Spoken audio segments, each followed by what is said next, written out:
Hello there, superstars. His name is Aaron, and he now comes in color. His name's Tommy, and he owns all the sand in the world. And this is the Superpod Saga.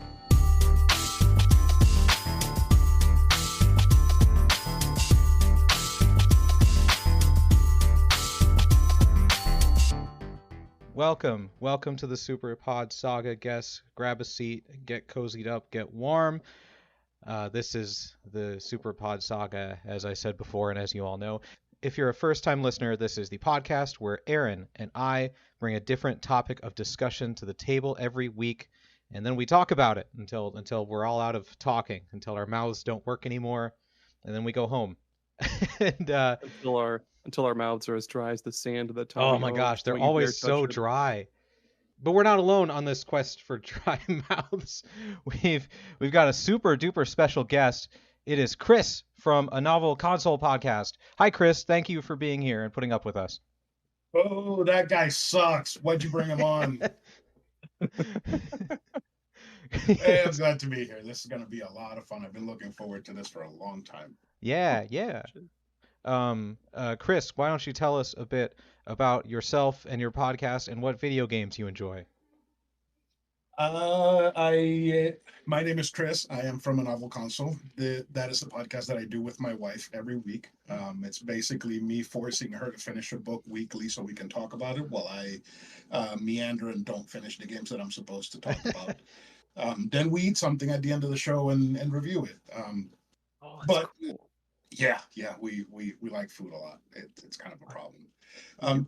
It's sweet. So that's basically it. We also just do episodes where we just talk about stupid shit for an hour and don't get anywhere with it. And those are fun. Those are very fun. But that's pretty much it. Games that I play pretty much anything Nintendo and anything that might be niche and most people don't like. So, Nice. You're right at home. Welcome home, Chris. Welcome home. Thank you. Where can people find you on the social medias or the podcast on social medias? So basically, anywhere that there's a podcast, you can look up A Novel Console and you will find us. We used to be on Facebook, but Facebook hates podcasts now, so nobody's on Facebook. Nobody's on Facebook anymore. I don't even know why. I usually just post memes on ours and that's it. Yeah, but it used to be cool because you could just upload your episode, and as long as Facebook had your RSS, they would make like an entire post dedicated to it and people could listen to it. There was even like a podcast tab where you could go in and like scroll through podcasts and shit. Yeah, it was really cool, but apparently not profitable enough. I did not know that. That's Podcasting cool. Isn't profitable? I mean, I only make enough to cover our monthly subscription. Right. Aaron, where can the people find us on social media and others? Yeah, superpodsaga.com. Just open up your web browser. Remember to open up I'm trying to think of Opera? Opera. Yeah, that's what the Nintendo Wii used. What? Really? Yeah, the browser on the Wii was Opera. Huh. I remember that because I was like, what the heck is Opera? But it worked. I was a big Opera guy before. It was very anti-Mozilla Firefox, so I would use Opera, and my buddies would get annoyed at me because I didn't have Mozilla installed in my PC. I was like, "It's my fucking PC. Fuck you. Go home." Right. I used to be all about Chrome, but I'm a Firefox guy now. Damn it! I'll never look back. But you can fire up your Opera. Give it like 10 minutes to warm up, like a diesel engine truck. And you use superpodsaga.com. All of our social medias are there, our videos, episodes, everything you need to know about us. It's on that website.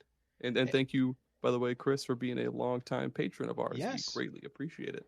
Was I the first one? You're the only one. First and only, baby. Oh, man, sweet. You are royalty to us. You're always going to be royalty to us, Chris. Thank you. And see, I tried to line it up so that it would deduct from our Patreon fund because I'm subscribed to a few others, so it just takes it out of the pool of money that our Patreon supporters give us. And I get the charge like mid-month. I'm like, what is this? And then I'm like, oh, Yeah, it's Tommy and Aaron. Well, we genuinely appreciate it. If anyone out there listening also wants to give us money, you are absolutely free to do so at our Patreon. And we have stuff that like you can we write articles, and we have a Super Pod side quest where we talk about whatever we're playing right now. There's tons of cool things there. And Yes. and me and my buddy Jared are also cooking up a Patreon exclusive series coming Ooh. soon. Coming soon. Look forward to Nice. that, people. But Nice. but that's in the future, and right now we are living in the present. And what we are talking about in the present is my pick for the week, which is remakes, remasters, reboots, all the re's today. Yes, Do you boys like remakes and remasters and reboots? I sure do. Good. I do. I was a little bit iffy about one of them in particular, but I'm sad to say that it has blown me out of the water, and I'm excited to keep playing it. And that's Resident Evil 4. If anybody's asking. Yes, Ooh, I thought about yes. putting that on my list because it is. I've gotten to like chapter 3, and it's. I'm doing the chef's kiss thing right now, but you can't see it. Did you boys play the original? It was too scary for me as a Fuck little yes. baby. But I beat that game at least once a year. Oh dang. Okay.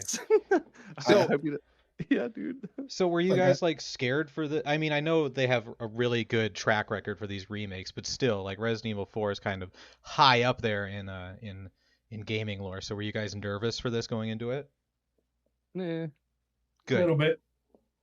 Little bit, because they cut a bunch of content out of the 3 remake. Mm-hmm. I was kind of afraid they would do that with this, or like start shoving in a bunch of shit that we don't need for the game. But unfortunately, they took a perfect game and made it even more perfect. That's and awesome. Unfortunately. Yeah, it's maddening how amazing this game is. Isn't that the best? Isn't that the best feeling? I love that. That is the best. By the way, for our listeners, here's for those that kind of get mixed up with what a remaster versus Oh, reboot yeah, that's or right. remake is. I like to think of it in the sense like think of like your kitchen, right? If you want to Okay. put like a brand new coat of paint on it and make it look all pretty, that'd be a remaster. Like you're just taking the existing thing and you make it look pretty. A remake would be you take your kitchen, but you want to put like new appliances in there and like redo the cupboards. Like you're taking the existing thing, but you basically redo it from the ground up with like a new, I guess, foundation. But a reboot would be, say you take the kitchen and you just completely gut that shit. You go completely Magnolia Network on that bitch and you take out everything.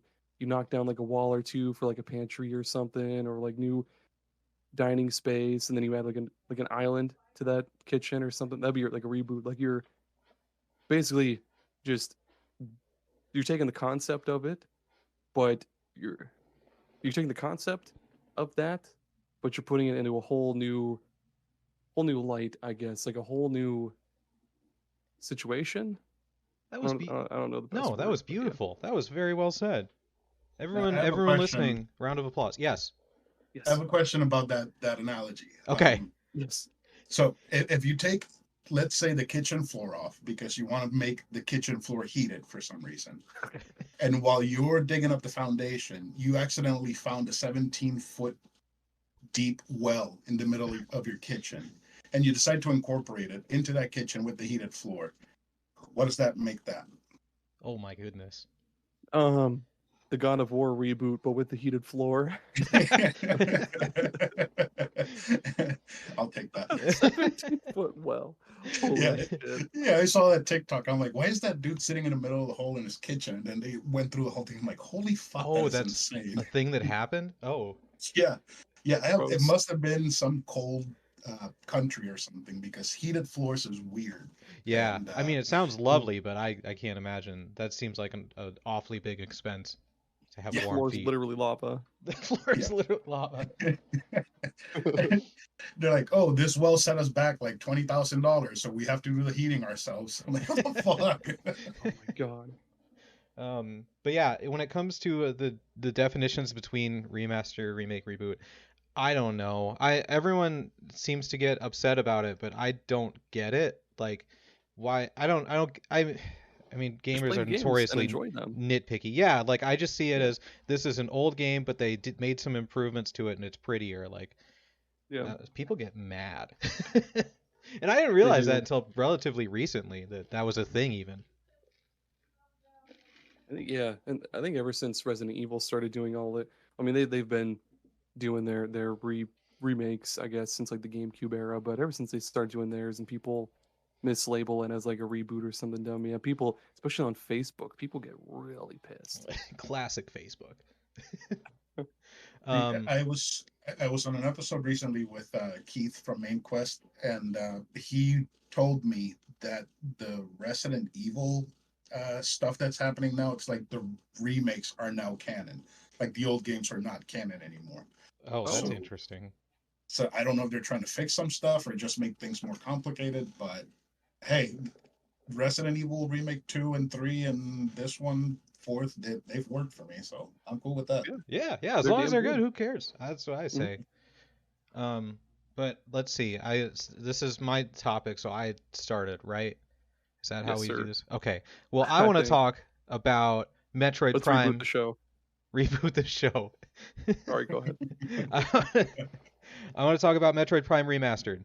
Ooh. Oh man. See, so this is a weird pick because I never played the first one, but man, do I love Metroid Prime Remastered. Holy cow. It looks so pretty and it plays so well and I love exploring. I love solving puzzles.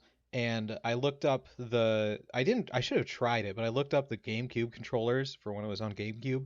What a disgusting control set. Do you know how that worked? Yeah, it was, what was it? The big huge lake-sized A button was your shoot button, and then yeah, there was no separate stick, or I mean, you couldn't use the C stick to turn, so No. you had to like choo-choo train that shit with just the one stick. You had to Yeah, like turn yourself, and yeah, it was weird. yeah. The left stick, pushing the left stick up, move you forward. Pulling it back, moved you back. But if you went left or right, that would just turn you. You would just turn. Mhm. It wouldn't move you left or right. You'd just be turning. And if you wanted to aim your gun, you would have to hold, I want to say the right trigger, the left trigger in, and then you'd stand in place and aim. Ugh, ugh, makes me queasy just talking about it. But What's, al- in what's the also kind of cool. Oh, sorry, go ahead. no, what's cool?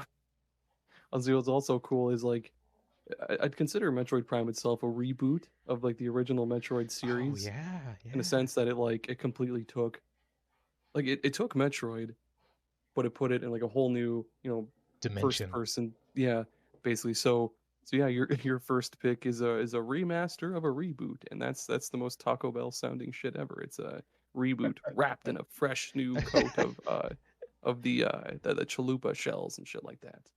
See, but Um, isn't the Prime series like stuck right between Metroid 2 and 3? Something like Like, that. I was surprised I- because I looked up the chronology and I thought that it would go like in order, like here's all the Metroids, then here's all the Primes. But no, Prime is like smack dab in the middle of two of them. Weird. and it kind of did the same thing as the Doom reboot, the 2016. It's quote unquote a reboot, but it's actually a sequel to Doom Yeah, 64. What yeah. the hell? Okay. Yeah, Wild. Learned something new today. Thank you. yeah. The thing is, you have to play Eternal to figure that out. Oh, really? Interesting. Holy cow. Yeah, Man, I hope you listeners are learning things because we're already learning things and it's been what, 5 minutes? 15 minutes? We've been talking for 15 minutes already. Holy cow. yeah. I'm filled with useless video game knowledge. It's a curse. Blessing and a curse. No, But yeah, just a curse. just a curse.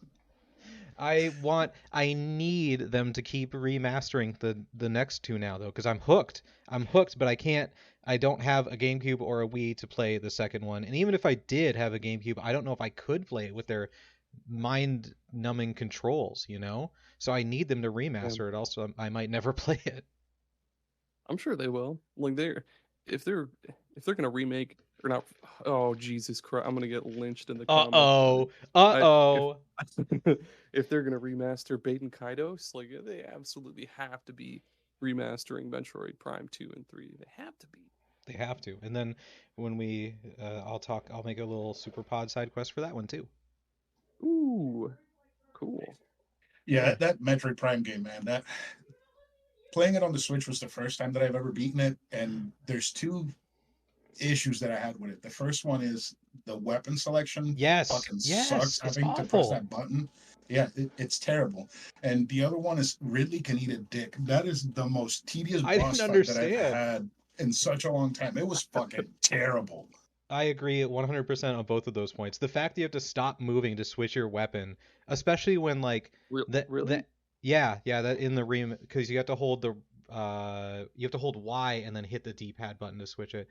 Oh yeah, because I guess I Oh remember in man. the I think in the GameCube version you had to use the C stick. Yes. Yeah, you would press the C stick and it would change weapons, which was, man, that felt more modern than having to Yeah. press a fucking button and flip a switch to change weapons. You have no idea how many times I went into scanner mode trying to use the ice beam. Yeah, Oh, same. dude. Oh, what bothered me too, I don't know if this was in the original, but like when you go into scan mode, to get out, you can fire your weapon. So I would instinctively do that whenever I was in any other visor that wasn't like the regular one, and I'd just start shooting my weapon. I'm like, no, I need to switch out to normal. I need to be able to see. I never noticed that. I did. um, but yeah, give me more Metroid Prime remasters. What remake or remaster did you enjoy, Aaron? Oh man, I had a list that was like that I selectively curated, and like they're all little babies to me, my little babies. But we'll go with one that I just recently beat, the Chrono Cross Radical Dreamers Yeah, edition. yeah, you gotta talk about that. Oh my gosh. So when it first came out, we covered this on our favorite games of 2022 episode. When it first came out, it was like it was basically just a straight ROM dump of the game onto modern systems because like sure they added like the ability to play the fucking text-based adventure and like they made they upscaled it to like 1080p and shit like that. Like that's cool, but there was a lot of issues still from the existing PS1 version and but they updated it in yeah, it was like early March. And so they fixed the fucking frame rate issue, which is fantastic. Like they almost every battle, and I say almost every because there's like two boss battles toward the end where it does slow down, but for obvious reasons for those that haven't played it, I'll wait for you to get there. But yeah, it's a lot smoother now. It plays a hell of a lot better now. They fixed a lot of scaling issues too, which is great. But yeah, Chrono Cross is just it was good on the PS1 with some issues. Now this one is definitely now like the definitive like best way to play the game. It's so great. I'm on my second playthrough right now, going through and getting more characters. It's basically like if Final Fantasy was a Pokemon game because there's like 45 fucking party members and I'm Jesus going to Christ.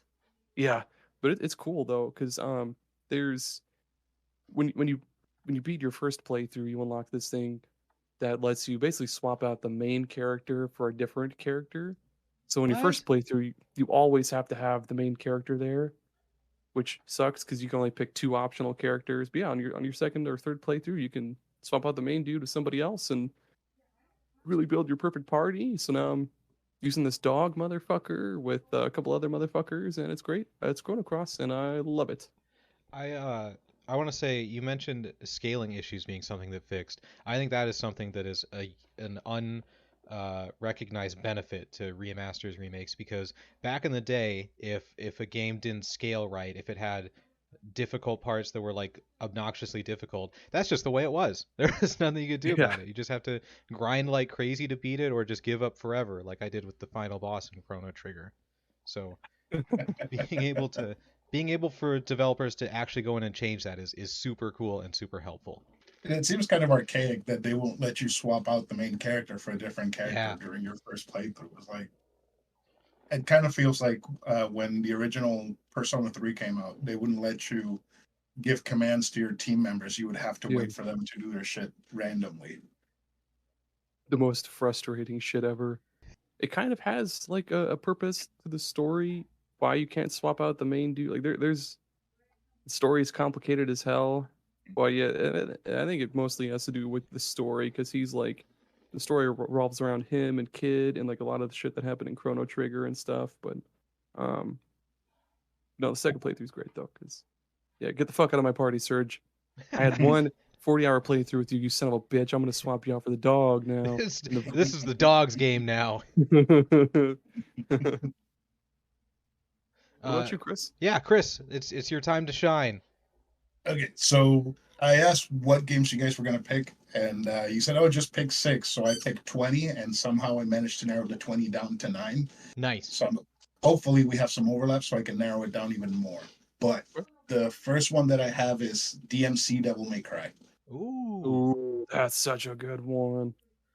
Yes, this game is fucking incredible. I think this game is better than all of the other Devil May Cries that came before. Oh, damn. It has to do a lot with the combat and how they implemented the weapons for traversal during the platforming, and how you can swap between weapons with just holding a trigger and then continuing your combo. Like, the game just feels so good to play. And this is something that not a lot of people have noticed, but a few of the people who have played Devil May Cry 5 have noticed that Nero in that game is the Dante from the DMC reboot. Oh, that's It's cool. The exact same personality, the exact same humor. It's just same fucking character, just called Nero. Because Nero had no personality in 4. Yeah. He was just like, I'm rescuing my girlfriend. Oh, and I've got a demon arm. And then And goes, Classic. Yep. And he couldn't commit to killing any demon. Dante had to come up and sweep the job up for him.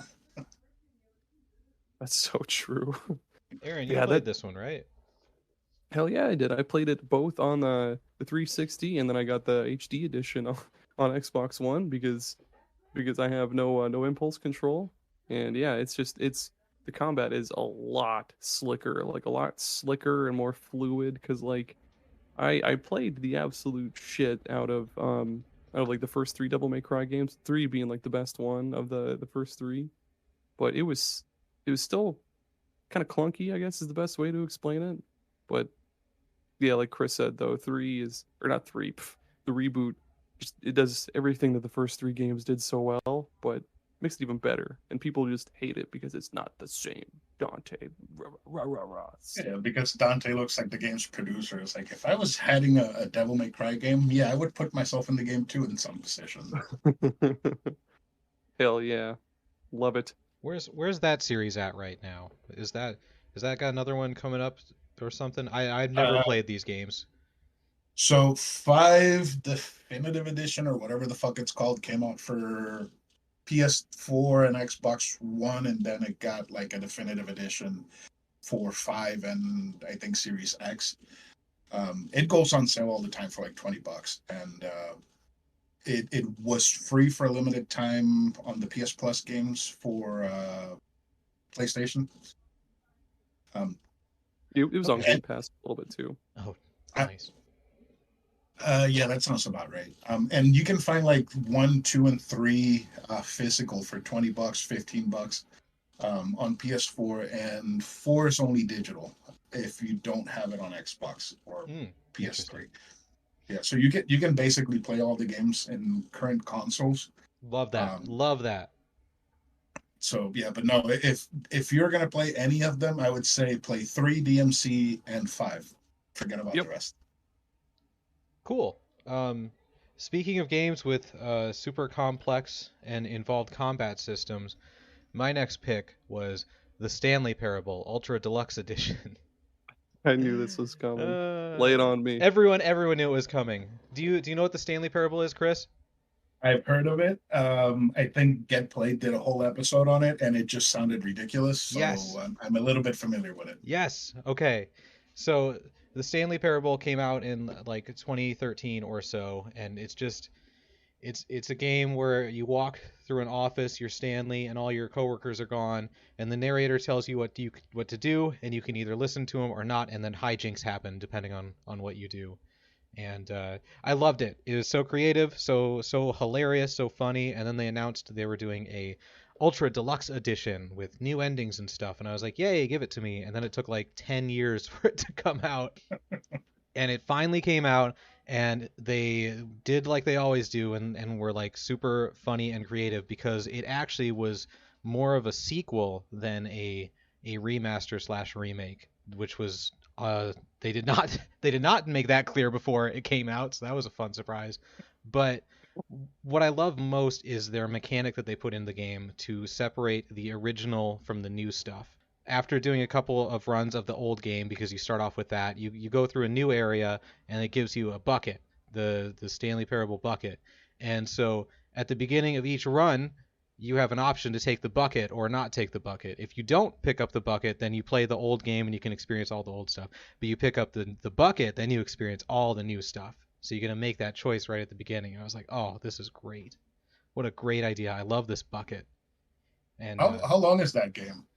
You could spend, I want to say, like 15 hours if you want to experience everything, because there's like 30 different endings, depending on where you go and what choices you make, and if you have the bucket or don't have the bucket. I see. It's just so clever in so many ways, and you do need the bucket to experience the true ending, and it gets a wonderful send off. It's really emotional, like you give it a little kiss before you send it away, and I don't want to spoil too much, but it's a game that was made for me. I'll check it out eventually. How much is it on like Steam or like It was Xbox? 30 when it came out. I'm not sure how much it is now. Okay. I'll check it out just for you, Tommy. One of these days I'll check it out. Yes. Speaking of games to check out, how about I'm gonna fuck up the order of games we're doing here though. Metroid Zero Mission. What? Yeah, it's a full-on remake of the original Metroid, which was on NES. But yeah, Metroid Zero Mission is on Game Boy Advance, hopefully coming soon to Switch. I would hope so, because they just did Metroid Fusion. But Metroid Zero Mission is just, I don't know if you've ever played it on the NES, but it's horribly, impossibly archaic and difficult. Old game design. Yeah, like it was cool when it came out on the NES back in the 80s, I'm sure. But if you go back and try to play it now, it's fucking ridiculous. Like, if you have no nostalgia for it, it's and also Zero Mission adds a built-in map. Like, you don't have to make your own map on grid paper anymore. You can just press like start or whatever, and bam, map. What a novel idea. Paper. Yep, fuck you, grid paper making companies. I have Metroid Zero Mission now. They went out of business after that game came out. Now, I got a question for you, Aaron. Yes, sir. Did you play this, I'm guessing, when you were a teenager? Oh, hell yeah. That and Fusion. Did you hate it as much as I did the first time you tried it? I don't. Or did remember. it click for you immediately? I know Fusion. I got stuck on in like the stupidest part, but Zero Mission, I remember getting really close to the end and just dropping it when Pokemon came around. I'm pretty sure. Classic. Yeah, no, the both Fusion and Zero Mission for me were terrible. I hated them. But then I got Castlevania Area of Sorrow and Metroidvanias. Yeah, Metroidvania started making sense to me, and I went back to them like, what the fuck? Why did I hate this? This game is amazing. I love that. What about you, Chris? What's your next one? Oh boy, let me see. Let's keep the Metroid train rolling. Samus Returns for the 3DS. Oh, I've heard lots of good things about that one. Oh, it's so fucking good. They kind of did the same thing that Zero Mission did, where they implemented a map and just made the game so much more streamlined and easier to play. And on top of that, they added a counter to the game, so you could technically play the game with just shooting like old Metroid, but the counter just opened up, for dealing insane amount of damage to bosses and regular enemies. And it looks cool. Yeah, it does. And I think this was made by Mercury Steam. Mm-hmm. Yeah. Yep. Which is the same people who did Dread, and they also did the Castlevania Mirror of Fate, the 3DS Castlevania game. Oh yeah. It's kind of a linear Metroidvania, and it is just so fucking good. Like, these people know how to make Metroidvanias, and I mean, they took a terrible game and just made it incredible. Part is that it released at the end of the 3DS's life cycle, so not a ton of people played it. A lot of 3DS games are kind of cursed by that end of cycle. Nintendo forcing games to come out on it. If there's any any 3DS game that I hope gets ported to Switch eventually.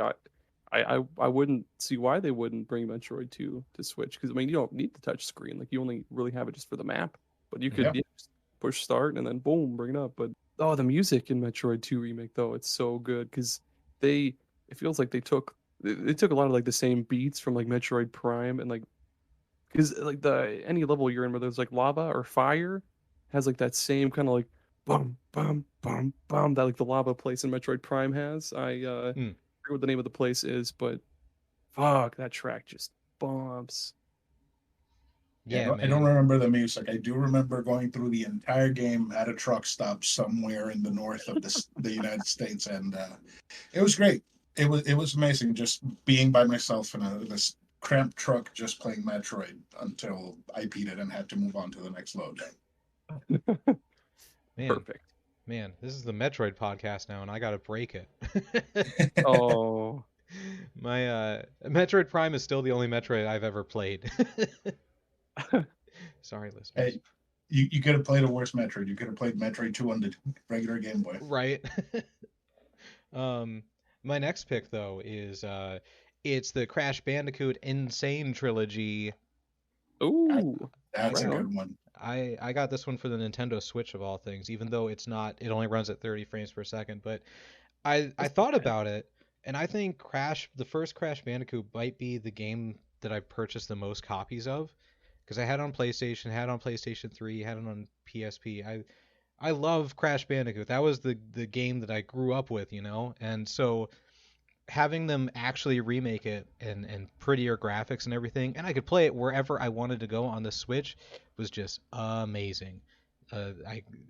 It's weird because like we talk about other games that are getting, like they're remaking every Resident Evil or all the Metroids and stuff, and this is the only remake / remaster they've ever done for Crash Bandicoot, and so it's very, very special to me, and I'm glad that I can just play it wherever I want. I still haven't checked that out. I guess I'm not the biggest Crash fan, but Crash Bandicoot 3 was one of the first PlayStation 1 games that I owned. But like that what is it, the title music theme also slapped. I'm going to use the word slapped again here real fast because it literally slapped. It was so good. Oh yeah. A lot of music in Crash 3 is good. That was the time traveling one, so they have music from different time periods, which is a nice touch, and they could have messed it up. So is Crash Bandicoot the one that's like Dark Souls but platformer? Yes. Some people have called it that. I don't think it's quite. It is definitely difficult at points, but I don't know if I'd quite go that far. I beat the first one for the first time on this remaster because I was just a little boy before and couldn't do it, so I was super happy to finally do that. That game is fucking brutal, dude. Like every single time that I try to sit down and buckle down and actually beat it, like I get to the first ascent mission, and I'm like, fuck this game. I'm not playing this shit. Fuck this piece of garbage. I'm out. Oh gosh, I remember as a kid just grinding the first level over and over again to get lives, because the lives and save system in that first one were disgustingly horrible. Speaking of horrible, I'm talking about Fallout 3, which is not a horrible game. Go on. Oh, I thought like somebody was gonna say yeah, it's a good one. No, I'm trying to figure out where you're going with this. Yeah, same. Sure. It's like, are you talking Fallout 3 as in reboot, or? Yeah, because the Fallout 3 is basically just like a reboot of the original Fallout series. Well, yeah, Fallout series, because like for the longest time they were top down RPG, well, top down isometric, I don't know, whatever. Yeah. Fallout 3 basically rebooted the series into like a first person shooter RPG kind of way, and yeah, it was really good. The VATS system was made even better in this one, because I played very, very little of like the first few Fallout games, but 3 and New Vegas I've spent entirely too many hours on, because I 100%ed Fallout 3 and I got really, really close with New Vegas. I just didn't want to play it on the hardest difficulty because that shit is brutal. To quote the King of Queens, the TV show, brutal. But yeah, Fallout 3 is just so good. Like I loved just cruising through the wasteland, finding the dumb bobbleheads and grinding out all these levels and getting the goofy ass perks like the mysterious stranger one where the dude Oh just yeah. pops out of nowhere and just Wild Wests the enemies to death, or like I think there was just I think it was called Bloody Mess. That was one Yep. where you had like a 5% chance to insta kill any enemy and they exploded into like guts and eyeballs and blood and shit. And then I I really look this is one of like the few games that lets you kind of play the game any way you want, if that makes any sense. Because It does. because Death Claws, they're like the most difficult enemy in the game, not including like the big giant mutants. But yeah, the Death Claws are super difficult, super powerful. But like it was so easy to kill them if you had a really high agility stat or speed or whatever, so you could just run backwards and like get their attention, run backwards and just like chuck mines on the ground and like Ah, slowly kill them. And Fallout 3 is good. Play Fallout 3 if you haven't, because it's fun. It's great. nice. Everything you described is like how I feel about Fallout 4. Fallout 4 was the one that I fell in love with and played to death and just experienced everything. But you're right in picking Fallout 3 for rebooting the series. They deserve a ton of credit for taking, like you said, a top-down isometric game and turning it into what they did. Oh yeah, it's oh, I didn't talk too much about the VAT. I tried to bring up the VATs, but I totally forgot about it. Yeah, the VAT system in that game is just too good. It's just too good. You just you stop time and you just blast their leg off. So like if they're running at you about to kill you, just blast their leg off and they fall over, and then you can just beat them to death with like a tire iron or whatever you got. So good. That game was great. That is the game that almost killed my Xbox because I think I was in high school when it came out, and I put in one day 13 hours into the game, and I only stopped because my Xbox just completely froze. No. I had to wrap it in a towel and put it in front of my AC unit for like Wow. 2 days. And even then, like I would only be able to play like 2 or 3 hours of Fallout before it just completely shut down. Oh man. Was it the original 360, like the white goofy shaped one? It was the arcade version that didn't come with a hard drive or anything. It was I don't know, like $150. It Yep. was like super cheap. So I bought that with a memory card, and that's the only thing I played, just Fallout. What a tank that thing was. Yeah, it was terrible. What about you, Chris? What's your next one? All right, so I am going Star Fox 64 3D. There's no way now we're talking remasters or reboots or remakes without me talking about Star Fox. Yeah, that's such a good one. So actually, I could talk Star Fox Zero, which is another reboot / remake. But no, 64 3D. It just took Star Fox 64, made it shiny, and gave it tilt controls, which fucking suck. And it just captures the same magic that the original had. Like I have a New Year's tradition, and it's that whenever I get home from whatever New Year's party I'm at, no matter how drunk or wasted I am, I have to beat Star Fox 64 before I go to bed. I love that. So it could be like 4 a.m. and I could be dangling off of my bed, but I am beating Star Fox. And I usually try to do the hardest route, Corneria all the way through the top of Venom.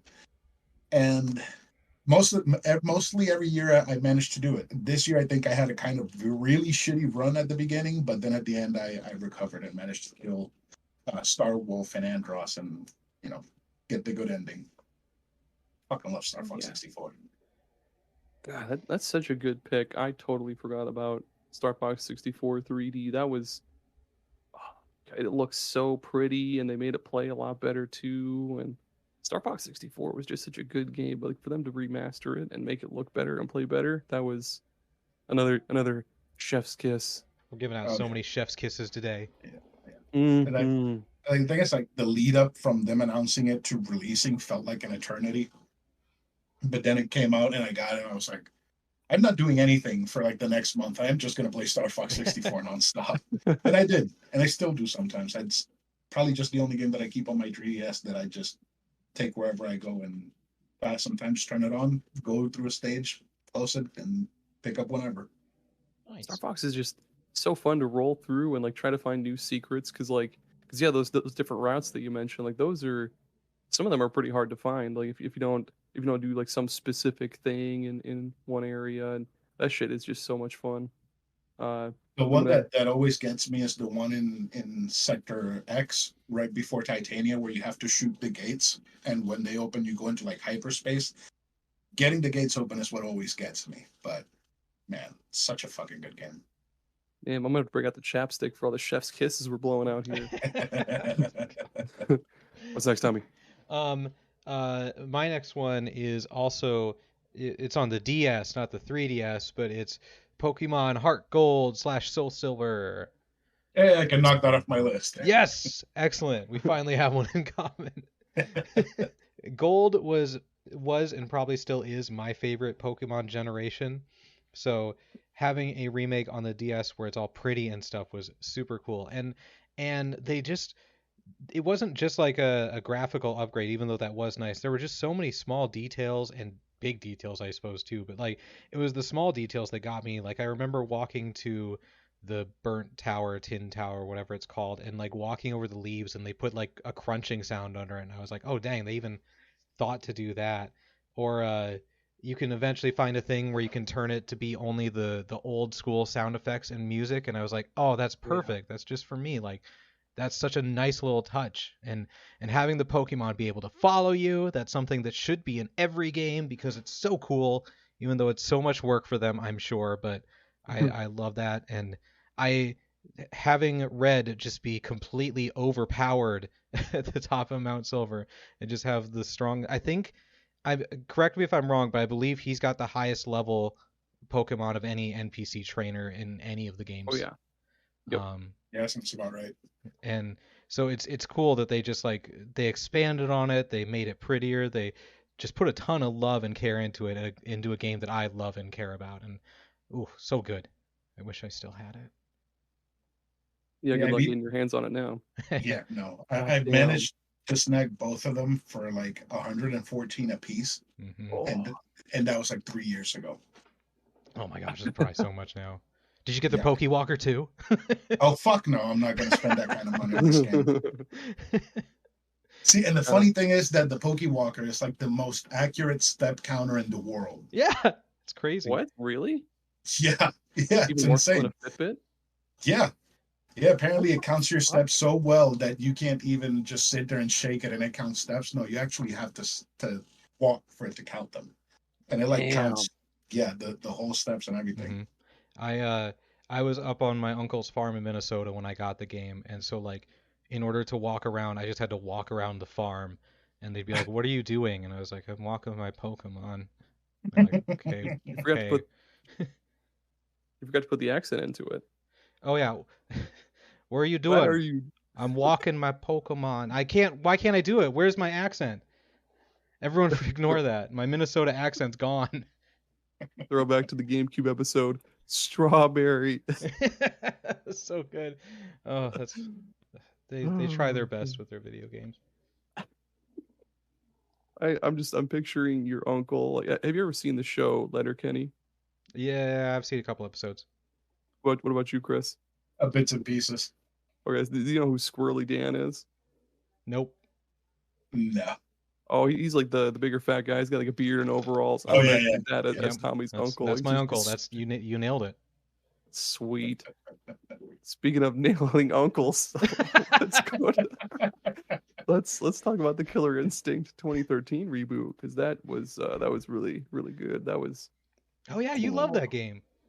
Oh my god! So it was another one of those situations where when it came out, it was meh, because like when it came out, it was only like there were very few characters.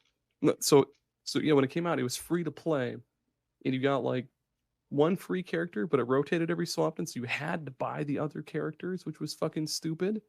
But eventually they let you like buy a whole pass that came with all the characters, and yeah, it was bare bones as fuck at first, because it was just like the single player arcade mode. There was like, of course, the local multiplayer mode. But eventually they started adding more and more characters to it, and they added like online gameplay as well too, and it was just so good. Like they crossed over a bunch. Like they added They added Rash from Battletoads. They added the Arbiter Oh. from Halo. They added General Rom What? from Gears of War. What? Really? Yeah, Huh. yeah, dude. It's basically Microsoft's Smash Bros. Holy shit. And Oh, man, this I'm gonna game's have to still download alive, that isn't shit. it? Hell yeah, it is. And then okay. So then they also added this like single player roguelike mode to the No. game where yes, oh my god, Tommy. So to basically what is it? It's you're basically defending the world from these shadow fighters, I guess, because they're like these the main bad I almost put my Minnesota accent in there. I almost said bad guy. The main the main bad guy in Killer Instinct is the main bad guy in Killer Instinct is Gargos, and basically you're defending the world from his little minions that are gathering power to bring him back, and you go around to different countries. There'll be different shadow fighters there you have to fight, and then you beat them, and eventually Gargos comes out and you have to fight him. But there's these different little there's these different little packs of cards that you can open to get different I forget what they're called, like artifacts or these little floating I guess yeah, little purple floating artifacts that follow you around as you fight, and they have different effects. Like the ram will every so often knock the enemy down, or like there's one that gives you a shield every so often that'll like take an attack for you, and you can also level up and increase your stats and shit like that.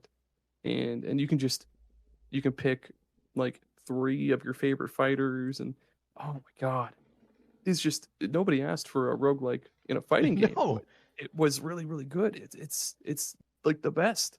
And you can get, if you have Game Pass, they have the whole definitive ass edition of the game that comes with everything they've released in one package right there on Game Pass. And and the music too, holy Christ, it's all done by it's metal as fuck. The dude Mick Gordon, who does the music for the Doom reboots, he does a lot of the music for Oh. it, and Cell Dweller and just a bunch of other dudes. And oh, it's so good. Killer Instinct is the most confusing video game to me because you are the only person in my life I've ever heard talk about it, but they keep updating it and giving it all these things that you're talking about. So it has to be like played by people. There have to be people out there that are playing it and it has to be successful for them to keep doing this, but I've never heard anyone else talk about it. See, There's, it might just be a game made specifically just for Aaron, just like you have Yeah. the Stanley Variable. It was just made for you, nobody else in the world. Exactly. They're like, Aaron keeps playing, so we'll keep making stuff. they have my IP address and shit on file. You Like, do always you playing do it. like roguelikes too. They're like, he's been playing a lot of Yeah. roguelikes. Let's put it in ours. It was the perfect mix for me because I dabble in fighting games. I'm not like the best at fighting games, but what's cool about Killer Instinct though is that like you don't need to know combos like shit like Street Fighter and Tekken. You have your individual buttons for different kicks, and you have to string together specific kicks and punches to do a combo. But in Killer Instinct, their system is just so easy to learn and just so ingenious because you start off with what's called a combo opener, which is just one attack, and you can push like 1, 2, or 3 buttons, and that's called your combo linker. And then you can do the combo finisher, which is just another like corner circle X or whatever the fuck, and then you'll end the combo, and then you can do like a grab and shit, and throw them into a wall, and then do your combo again, and just pin them up there against the fucking wall and beat the hell out of them. And each character plays. Oh my god! And each character, each character has their own like own unique passive ability, which is super cool. Ooh, and love passive each character abilities. plays totally unique. Like they're all unique and different from each other. And I'm done. Somebody needs to take the mic away from me. Go, Chris. Chris, hurry. All right. Ocarina of Time 3D. Yes. Yes. Yes. So Ocarina of Time 3D suffers from the same thing as Resident Evil 4 Remake. They took something perfect and made it even more perfect. It looks amazing. It plays just the same. Like they kept all of the bugs that the original had for that gamers learned how to exploit, and they included them in the remake. Like there's there's one bug where if you stand near butterflies with the Deku stick, they turn into fairies. You can do that on the 3DS version. It's such a nice game. Like I don't even know where to start to gush about it because it follows every single beat from the original Ocarina of Time, but it looks just like you remember it looking. Yeah. And cool thing that I like about this game is that in the concept art of Ocarina of Time, you see that Link has the strap holding the Master Sword scabbard. And in the 3DS game, they actually added that as a detail onto his clothes. So love it. They did that little attention to detail, and man, it's just such a good fucking game. Like pulling the Master Sword looks incredible. It's like I told my wife, like, look, this is an iconic gaming moment that everybody needs to see. And I showed it to her, and she's like, okay, so what now? I'm like, that's the worst. What do you mean, what now, woman? It's the Master Sword. Man. Yeah, we signed the divorce papers now. That's what's now. This is a tangent, but I one time had my wife start playing Life is Strange because she doesn't play a lot of games. So I was like, well, this one's just basically walking and choosing things. And she couldn't get past like the intro to the school because she wanted to go and explore. Like she was like, why can't I go to the cafeteria? And I'm like, well, you just can't. You got to go talk to the principal. And she's like, why can't I go this way? And I'm like, that's not what this game is. And she was like, this is dumb, and then quit. The only games I've managed to get my wife to play that she actually has been able to play without throwing up have been beat 'em ups, and and Metal Slug. She really likes Metal Slug. Yes.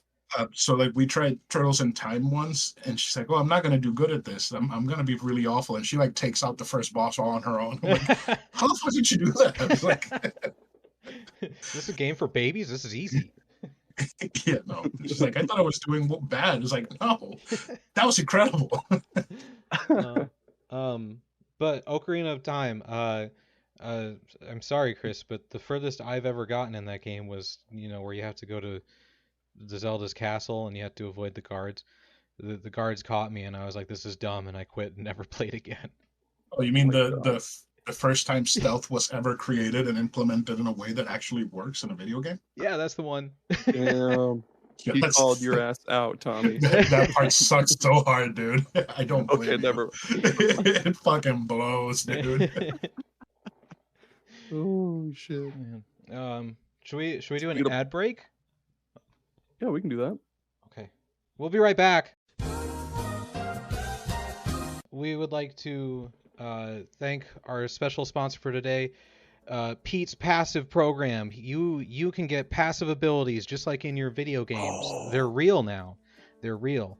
I've been going with 5% cold resistance because it's been cold this winter, and I can't tell you how much of a difference that's made when I'm pumping gas outside. Oh, and I can breathe underwater. It helps a lot when I drop my keys in the lake while I'm kayaking. What about you, Chris? I got passive income, but it's passive income for the person that sold it to me, so now I don't have any money. But it's still a passive ability, and you can get yours from Pete's Passive Program. It's the 3 Ps, and check them out. You got fire resistance, ice resistance, poison resistance. You can up your speed by 5% for if you're an athlete. It's not cheating. They got all the legal work done. Passive. It's just a passive. It's not an active ability. You have to go to Anthony's active arrangements for that. That's right. You could have you could have one of these sweet passive abilities for just $59.99. Passive abilities like if you initiate combat, you gain a 5% damage boost, or whenever an ally minion dies near you, you gain 0.5% physical power. Tommy, this just in. They've got a new release for boss fights, so whenever you have that discussion with your boss, get +5 charisma. Oh man, thank you, Pete. Thanks, Pete. Are we back? We're back. Welcome back. This just in, we're back. It's just breaking news. We're back. Was it my turn? Yes. Okay, cool. Let's talk about Halo, the Master Chief Collection. Oh, Have you ever gosh. wanted to play every Halo game except for Guardians? Well, you can. It's the Halo Chief Master Chief Collection. Holy cow! The Halo Chief Collection, dude. The Chief Keef Collection. It's got everything. It's got I didn't play the Halos growing up because I didn't have an Xbox. So to be able to open this Master Chief Collection and just play through every single game is amazing. And it's got improved graphics. And it's got, for some of them, it's got the button you can press to switch between old graphics and new graphics. So I'd be playing and I'd hit the Yeah. button, I'd be like, ew, I can't believe idiots thought this was good looking, and then I'd hit it back to my less ugly graphics setting. And it's got all the multiplayers too. So if you just want to play Halo Reach multiplayer, you can do that. Or if you only want to play Halo 4 multiplayer, go nuts. It's all there, and that's crazy that that even exists. It took them like years to put it all together on PC, and it had its issues. But from what I understand, it's like the place to go for your Halo needs. It was also super broken on the Xbox One when it first came out because it was impossible to find an online match. Oh, I think it was also impossible to try to find somebody to play co-op with. Like the online was just broken as hell, but it's better now. And it's better and now. it's on game. It's on game. It's on Game Pass too. Yay, Game Pass. Yes, Yay. you can play it a novel console way. Just play up until the flood. After that, turn it off. And then wrap it in a towel and put it on the air conditioner. That's so cool. Ooh. Aaron, go.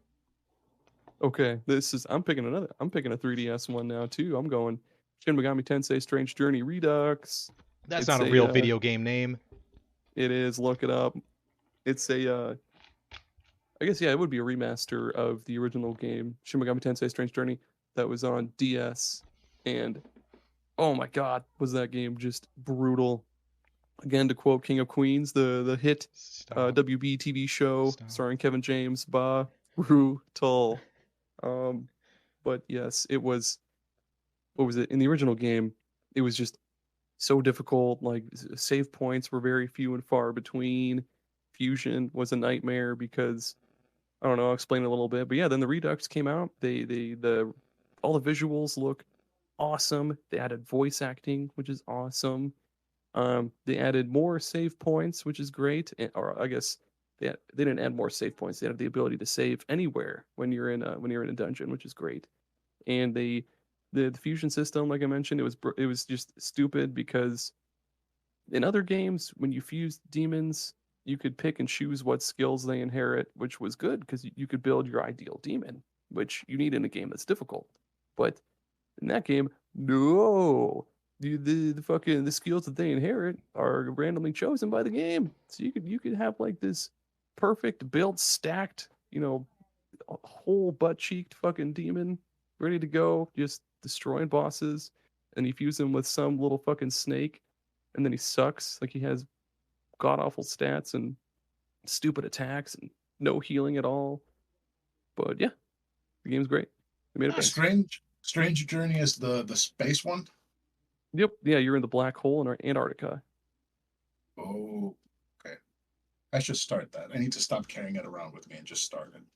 It's so fun, dude. It's very fun. You need to play it. And tell me what you think about it, because I'll talk all night with you about that game. We'll stay on the phone and talk all about it.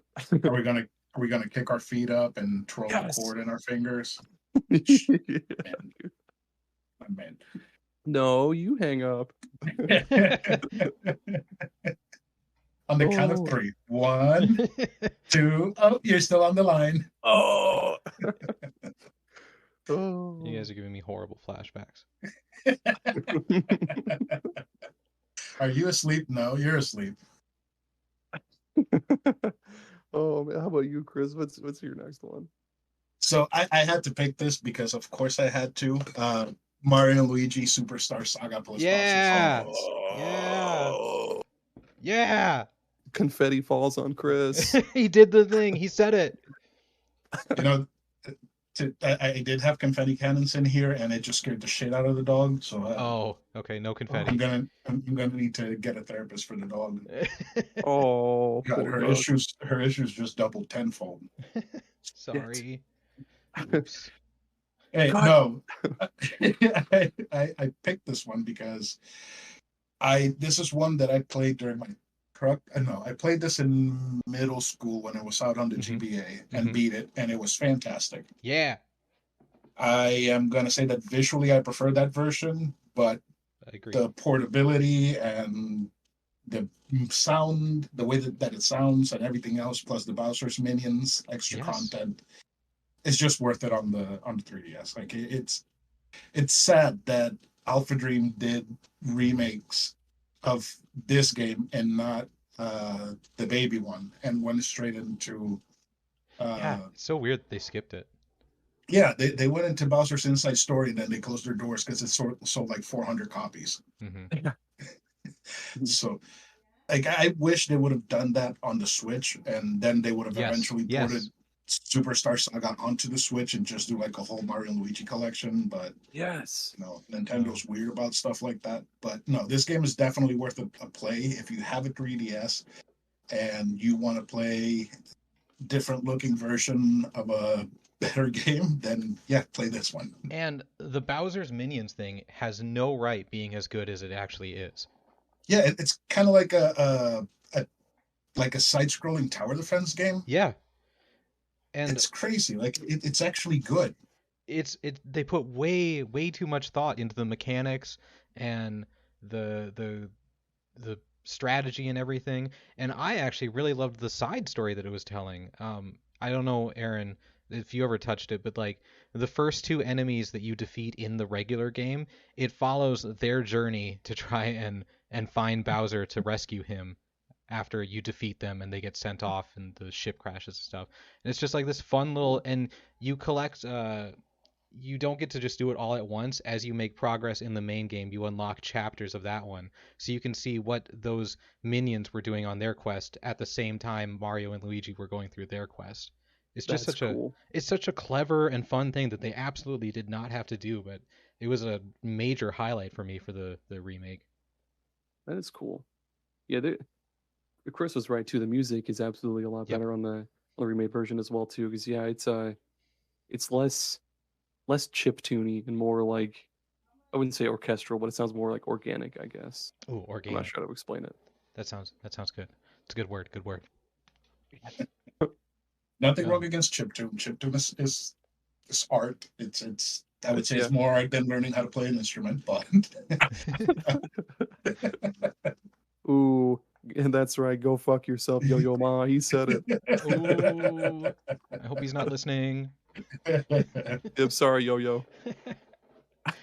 My next game is it's the Mass Effect Legendary Edition. Yes! Ooh. Yay! Who loves Mass Effect? We love Mass Effect. Oh yes, we do. We do. Yes. I just like playing the Mass Effect with the pretty graphics. I've played Mass Effect 1 and 2 too many times, and I've never played 3. Wait, no. Like never played 3 or never. I always start with 1 and then I play through 2 and then I get burned out or something else has come out to get my attention. It happens every single time. Tommy, come on. I know. Aaron almost ended the podcast when he learned about this. He was shocked. Because you've also played Andromeda, right? Yeah, I played Andromeda. What the fuck, dude? I know, I'm sorry. But you should be like a normal person and skip 1 and play 2 and 3. I know, but I can't because I have to have the choices carry over. I have to. The only choices in 1 are, do you save the space racist or the space no personality person? Oh my gosh, the last time I played, I never saved the space racist because it always rubs me the wrong way. But this time in my last playthrough, I was like, let me at least try and like be nice to her. I don't know, before I let her die. And she like fell in love with me, and that was who I romanced. And I was like, wait, I was just being a normal, nice human. So I had like especially had to let her die that time. I was like, I don't want anyone getting the wrong idea here. That's the most It's Always Sunny sounding shit I've ever heard. You didn't want to be mean to her. She fell in love with you. So I Then you let had her her die. killed. Oh god. Oh damn. Man. Well, speaking of space, XCOM Enemy Unknown was my last Ooh! one. Oh my gosh, why didn't I say that? That's such a good one. Yeah. That is a good one. Yeah, dude, completely redid the entire series, and I still to this day haven't beaten it. Like I'll get really, really far and then I get pissed off at something and I quit. But it's so addictive. Like not Mhm. just the combat, but like the base building shit is really cool too. Like you'll add more research labs or whatever the fuck, and then you'll add more armories or whatever the fuck, and then add, this and this and this and this and build your perfect base. Everything is like got this perfect symbiotic relationship. It's running smoothly. And then I give my characters like the stupidest name, like what was it? My ace sniper, I think it was like Goobles von Garbazoid. And then my assault guy that and then they had that sweet perk where they could shoot and then move and then shoot again. Yeah. Or no, I think that's what it was. Something like His that. name was like Stegosaurus McPancakes, and oh my gosh, yeah, the perks were just so good.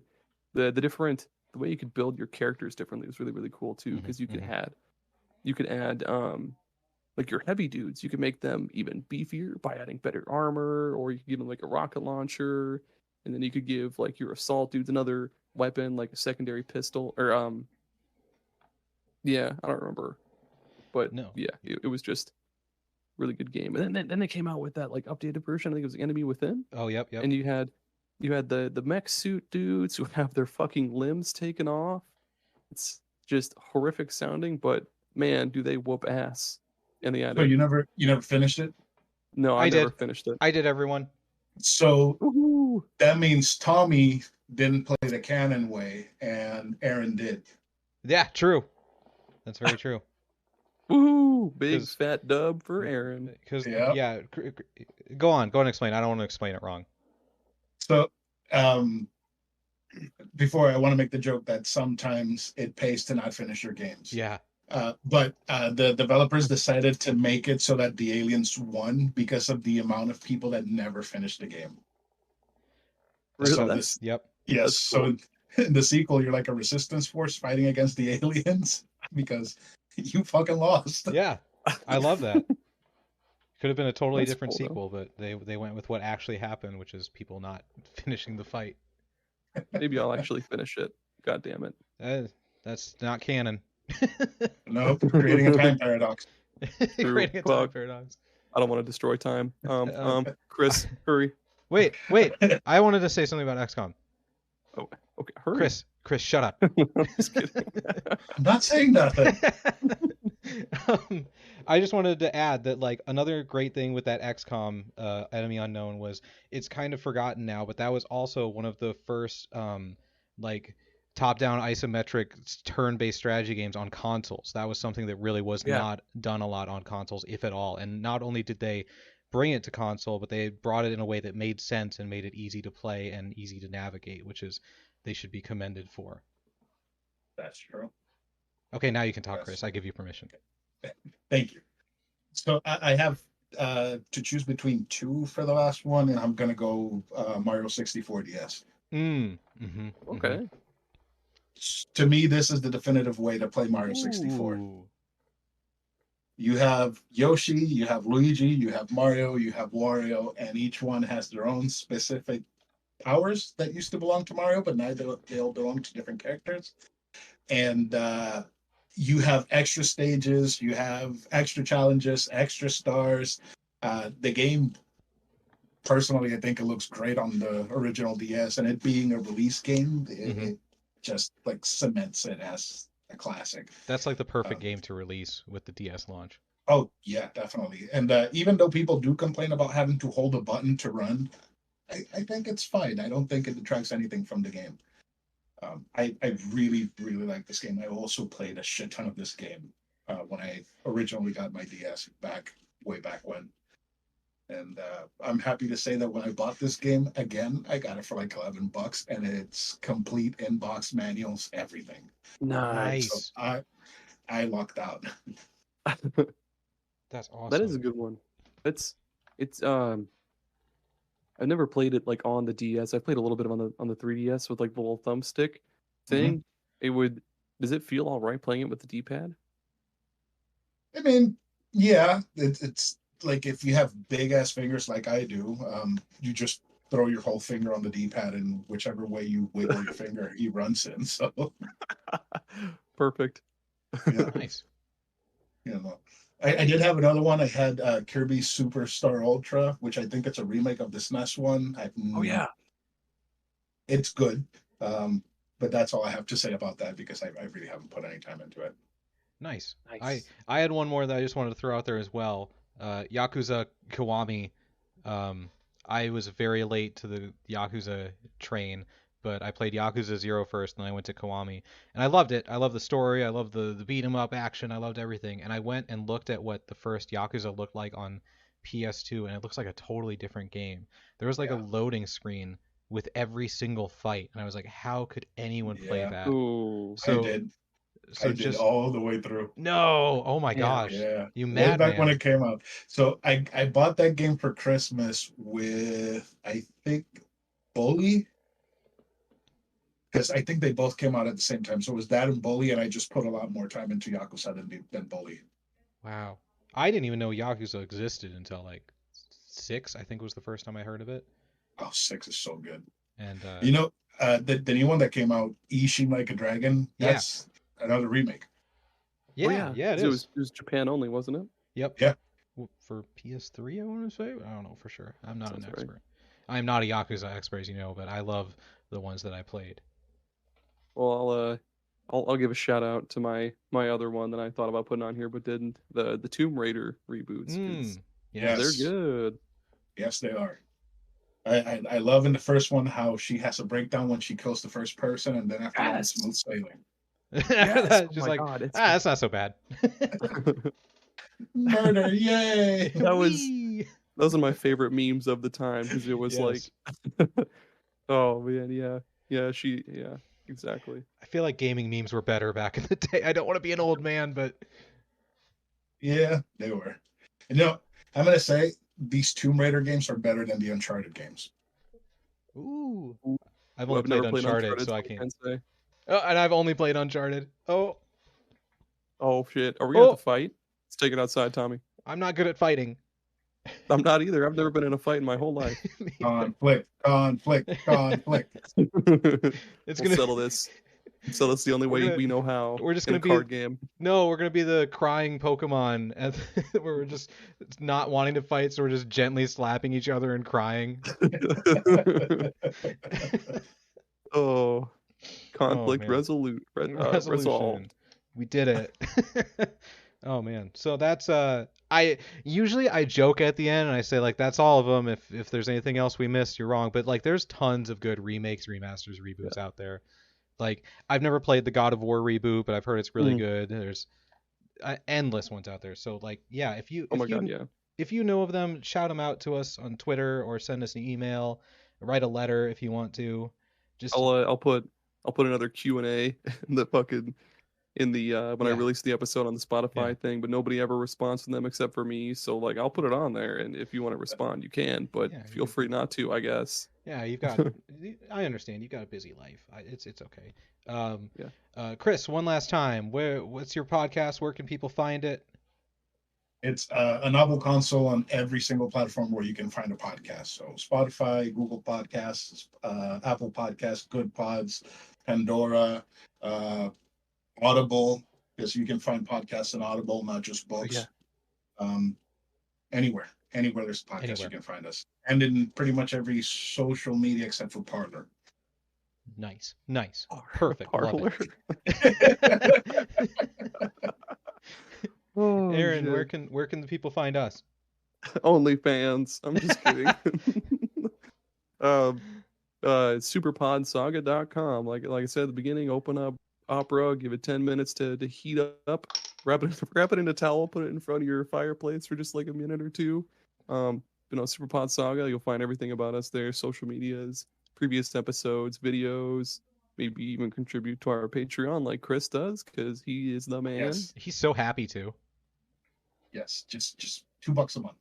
Just give it to the boys. They deserve it. Thank Exactly. you. Or 3 or 4 if you want to, but yeah, whatever you guys want. But yes. And what are we gonna talk about next week, Aaron? You know what? Let's talk about Xbox. Like all of it. Xbox. Oh, you're ready for this. You've been prepping for Xbox, I feel like, over the last couple of weeks.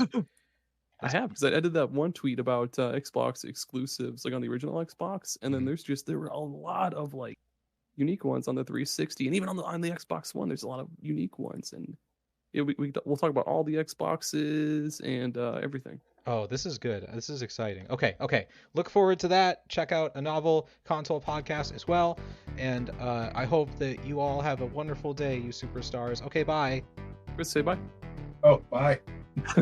Bye.